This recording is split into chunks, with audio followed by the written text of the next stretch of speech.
অক্লান্ত সংগ্রামের মাধ্যমে তিনি ঝাঁপিয়ে পড়েছিলেন বিধবাদের পুনর্বিবাহ দেওয়ার জন্য।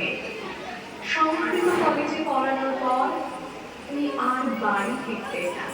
কলেজের গ্রন্থাগারে সারা রাত কাটিয়ে দিতেন। শাস্ত্র মন্থন করে বিধবা বিবাহের সপক্ষে সকল যুক্তি একত্রিত করলেন। অবশেষে 1856 খ্রিস্টাব্দে হিন্দু বিধবার পুনর্বিবাহ আইন পাস।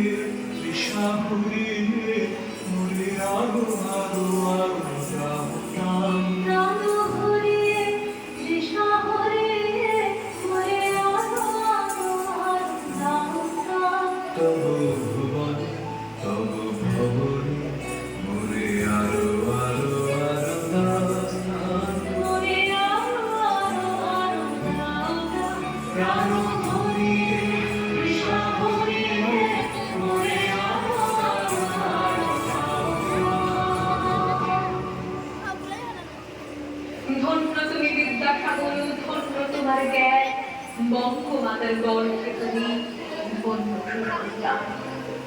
তুমি আমাদের বই প্রাণী, বইয়ের পাতায় পাতায় সর্বদা উজ্জ্বল থাকবে।